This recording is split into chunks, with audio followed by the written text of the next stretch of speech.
তদন্তে প্রাপ্ত তথ্য, বিভিন্ন গোয়েন্দা সংস্থার প্রতিবেদন, গ্রেপ্তারকৃতদের দেওয়া জবানবন্দি পর্যালোচনা করলে দেখা যায় ফয়সাল ও আলমগীর ঘটনার পরপরই ঢাকা হতে সিএনজি করে আমিনবাজারে যায়।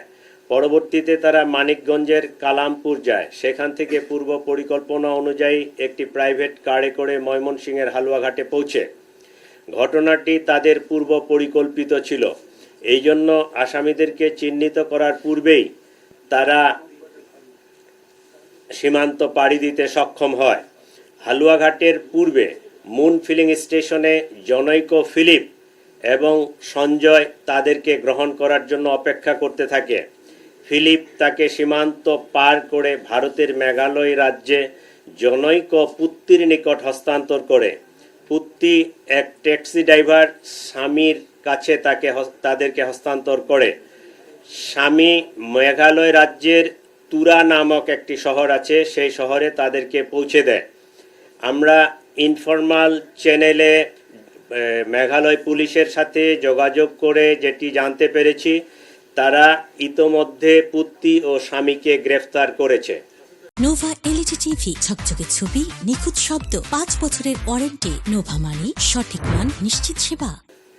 আমরা সন্দেহ করি আসামিদ্বয় অবৈধ পথে সীমান্ত পাড়ি দিয়েছেন।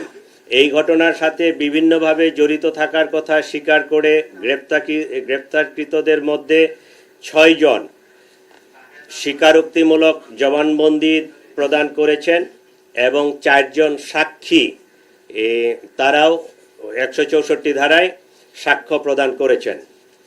প্রিয় সাংবাদিকবৃন্দ, চাঞ্চল্যকর এই ঘটনায় রুজুকৃত মামলাটি অত্যন্ত গুরুত্বের সাথে আমরা তদন্ত করছি।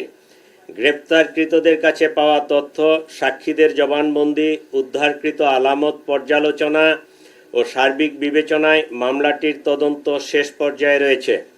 আগামী 7 থেকে 10 দিনের মধ্যে আমরা চার্জশিট প্রদান করতে সক্ষম হব ইনশাআল্লাহ। সরকার ইতোমধ্যে দ্রুত বিচার ট্রাইব্যুনালে মামলাটি নিষ্পত্তি করার ঘোষণা দিয়েছে। সেই লক্ষ্যে আমরা কাজ করছি।